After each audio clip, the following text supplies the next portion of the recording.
कहते हो कि मंदिर से जाते समय नंदी के कानों में, बहुत सुंदर प्रश्न है आपके, बहुत भाव से और आनंद से आपने करा, और जनमानस के कल्याण के प्रश्न है ये, केवल आपके लिए नहीं है, ये सबके लिए इतने जोरदार प्रश्न हैं। जो गलती भी करते होंगे तो इसको सुधार सकते।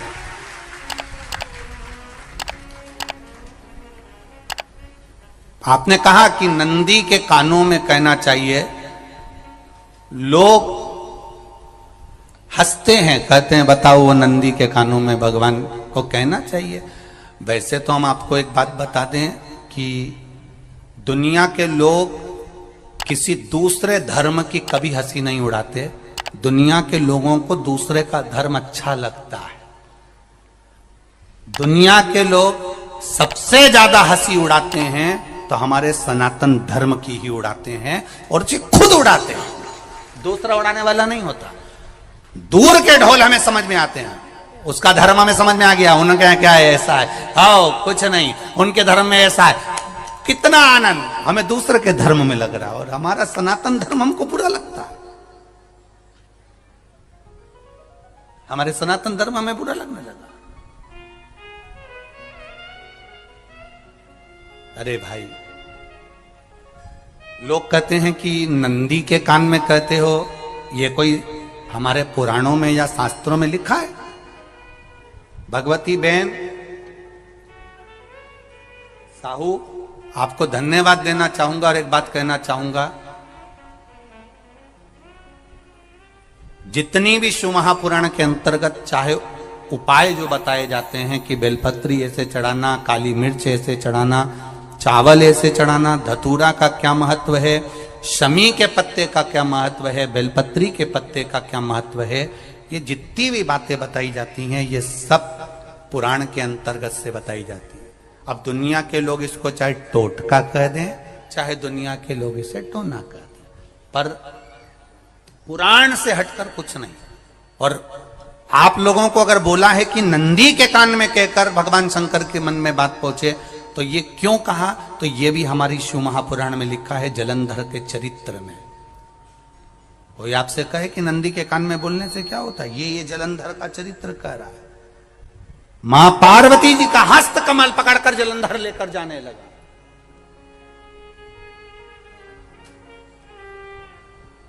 वृंदा का पति लेकर जा रहा। वृंदा तो भगवान की भक्ति में लीन रहती थी, उसको तो जलंधर को सबसे ज्यादा तकलीफ थी नारायण से, पर शिव के पास आ गया, क्योंकि ईर्षा प्रवृत्ति, अभी कथा में कहा, कोई कोई ऐसा होता है जिसको तुमसे बेर नहीं होता तो भी अंदर से ईर्षा जाग जाती है। कोई कोई ऐसा होगा जिसको अंदर से ईर्षा जागती है, अपने आप अंदर से ईर्षा जागती है, उसका कोई बेर नहीं, पर ईर्षा जाग गई, भीतर से ईर्षा जाग। ना आप उससे मिले हो, ना कभी वो आप उसके सामने बैठे हो।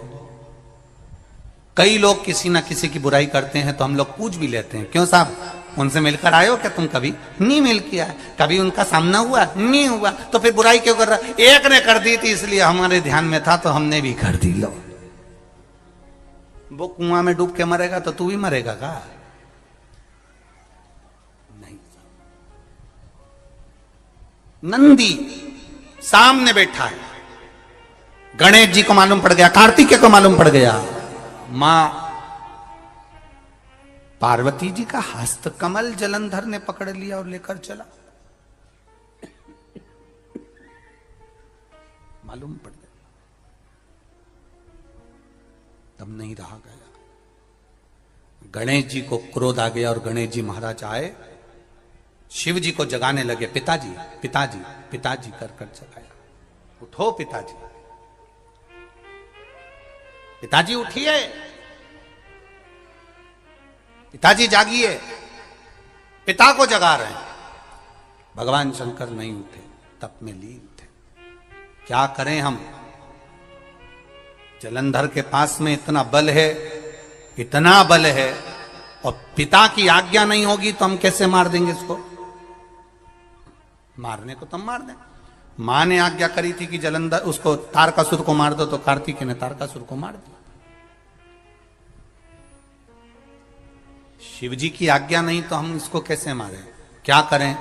सब कुछ गणेश जी ने देख लिया, शंकर जी के ऊपर बहुत बहुत बहुत बहुत प्रार्थना कर कर देख ली, पर शंकर जी नहीं जागे। तब आखिरी में विनायक ने, गणेश ने, जितने लोग आस्था चैनल पर कथा सुन रहे हैं, जितने लोग फेसबुक यूट्यूब पर कथा सुन रहे हैं, इस बात को याद रखना कि नंदी के कान में कहने से क्या होता है वो ये इस कथा से सीख लेना।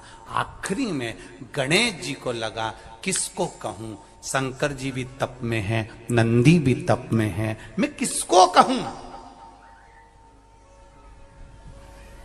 शिव जी को कह के कर थक गया, पिताजी को बोल बोल कर थक गया, पिताजी जागते नहीं। अब मैं किसको कहूं ये बात, किससे कहूं?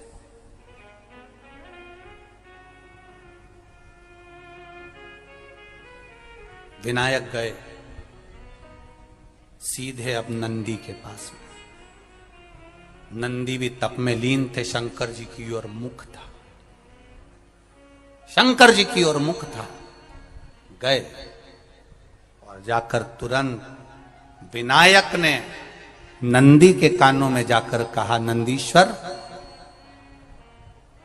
मैया का हाथ पकड़कर जलंधर लेकर जा रहा है, पिताजी तप में लीन है, कृपा करिए ना। बस केवल नंदी के कान में कहा, गणेश जी दूर हट गए। नंदी के कान में कहा, शंकर जी के नेत्र खुल गए, शिव जी के नेत्र खुले।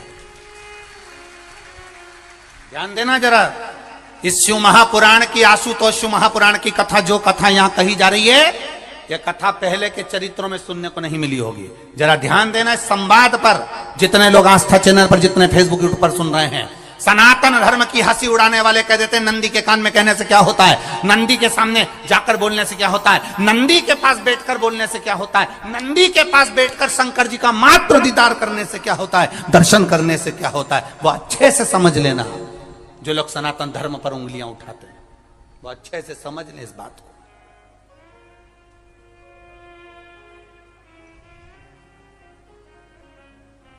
क्या होता है,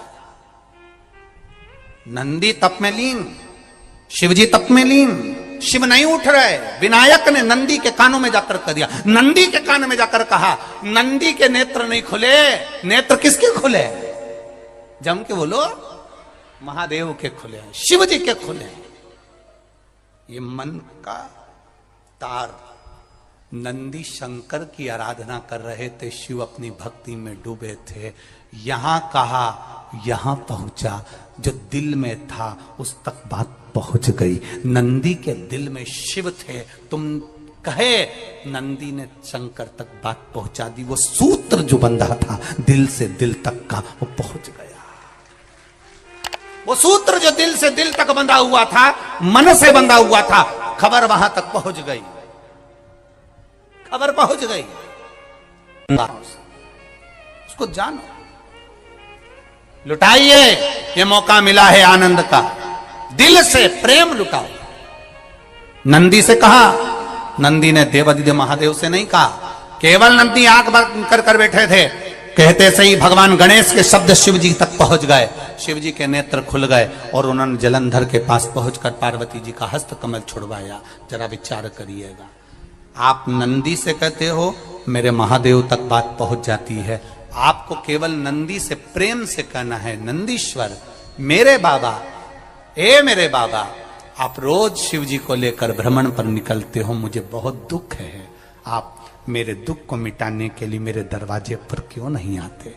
नंदीश्वर से कहा, शिव जी तक बात पहुंच जाएगी, शंकर के नेत्र आपके लिए खुल जाएंगे और महादेव आपके यहां खड़ा मिलेगा, मेरा महादेव आपके पास में खड़ा मिलेगा। आशुतोष महापुराण की कथा कहती है, लोग कहते हैं नंदी को कहने से क्या होता है, ये शिव तत्व की कथा आशुतोष शिव महापुराण कह रही है। कहा वहां तक पहुंचा, दिल से दिल का कंठ। जो भगवान नंदी के कानों में कुछ कहकर आते हैं, बोले हो कभी? सीधे बोल देते हो क्या जाकर? नंदी के कानों में कहने का भी एक तरीका है, आप लोगों को मालूम होगा वो तरीका, नहीं मालूम? बेलपत्री की जो डंडी रहती है ना, बीच का जो भाग है, ध्यान दिए ना जरा सा, ये बीच की जो डंडी है, फिर से देखिए, बेलपत्री के 2 पत्ते और उसके पास में जो बीच की जो डंडी का भाग है, दिख रहा है आप लोगों को? ये 2 डंडी, ये बीच की 2 पत्ती और उसके बीच में जो 2 डंडी का भाग होता है। जब हम देवादिदेव महादेव से कोई बात कहने वाले होते हैं ना कि बाबा बहुत दुखी हूं, बाबा बहुत तकलीफ चल रही है, बाबा मैंने एक कंपटीशन एग्जाम में परीक्षा दी है, बाबा मेरे जीवन में ये तकलीफ हो रही है, बाबा, तब इस बेलपत्री की जो ये डंडी होती है, इस उंगली से, इस अंगुष्ठ से इस डंडी को पकड़ा जाता है और बाबा के कर्ण में कहने से पहले ये हाथ को नंदी के ऊपर रखकर फिर हम बाबा के नंदी के कानों में कहते हैं और चलते समय इस बेलपत्र को अशोक सुंदरी की जगह पर चढ़ाकर वापिस सजाते हैं। देव अधिदेव महादेव को पार्वती की बात मानना ही पड़ती है और वो कहना ही पड़ता है। ये बेलपत्र की महत्व है।